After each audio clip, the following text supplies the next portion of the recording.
The impact left from the devastating quake and tsunami in Japan have many experts here in America asking a simple question. Are we ready for the same type of disaster? Dr. George Bressler spent the last week at SDSU's VizCenter conducting a very, very important exercise with other experts from all around the world, really, to try and answer that very question. Good morning to you, Doctor. Thank you so much for being here. I had the opportunity to go out and actually talk to you and see you guys kind of doing this exercise.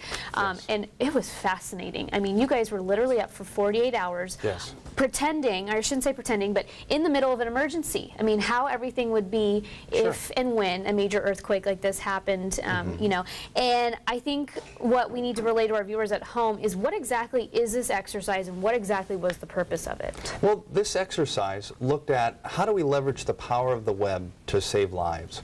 We know that each and every day people are talking on the web. They're in Twitter, they're in Facebook, they're sharing their daily experience. And we know that in a crisis, like in the tsunami in Japan, people are talking about what they have and what they need.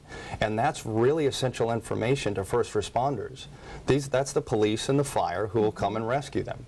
So when that information, if we put that on a map so that these people can make better decisions and faster decisions about how to get that aid in, it makes a significant difference. That's what that X24 is about. It's that multiplier.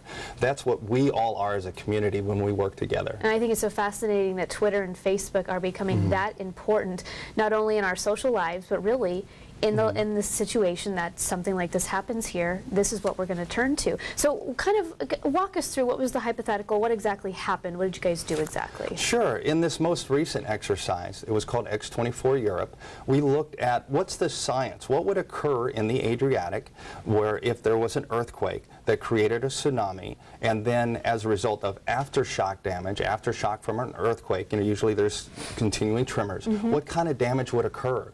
And then how would we talk about it? How would we share information where the people that were impacted or people who are talking to their friends outside the disaster area, because that always does happen.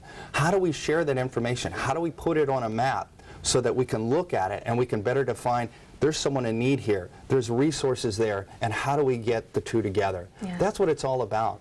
And as a result, we had over 39,000 people from 94 nations participating. Wow. That was very significant. Yeah, how do you feel now after going through it, and especially considering that the devastation in Japan had just happened prior to this exercise taking place? Did you kind of look at it differently, and how do you feel now that the exercise is wrapped up? Well, when we looked at it prior to, just for the viewers, we planned on this scenario well before the tsunami and the earthquake and the impact there. But when something like that occurs, it really becomes a personal experience because we have friends in Japan, in academia, and in the military and others that were impacted by this crisis. So it really heightens our awareness of how important it is that we share information and we look at the best practices on what are the best ways that we can share information, how fast we can put it on a map in a way that's really meaningful for those decision makers. That's what it's about. And those decision makers being obviously firefighters, police, emergency responders, correct? Absolutely. And so are you. In a crisis, you become an emergency manager for you and your family. Well, especially if you're on Facebook and Twitter and you're trying to help people maybe find shelters or find a place where they can get food. It's amazing all those little things that you can do now on Twitter and Facebook. Absolutely. CDC is on Facebook. California Fire is on Facebook and Twitter. We can even have an iPhone app for the shelters for Red Cross. So think about it in a crisis. If you're able to immediately identify, well, there's the shelter, that's the route to the shelter, or this road over here isn't safe.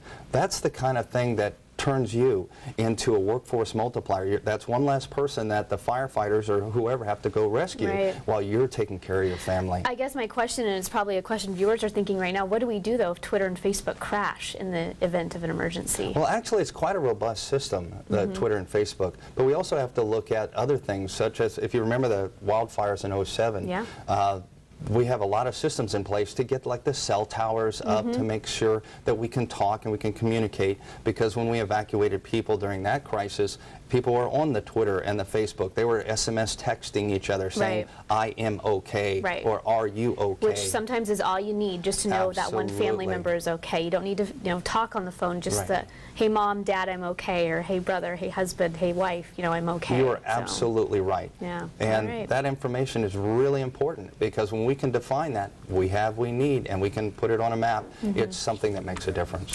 Wow, well there is so much more to come with this, I'm sure. I'm sure we'll be talking to you more. We've had a lot of fun visiting you guys at the VizCenter, and I say fun because of all of the new research that you guys have there. It is very fascinating. So thank you so much for coming in. We appreciate you sharing with us, and I'm sure we'll hear more from him. For more information on the VizCenter, if you've ever wanted to learn more about that center at SDSU, go to our website right now, san diego6.com, click on Hot Topics. Lots of great stuff happening there right now. Well,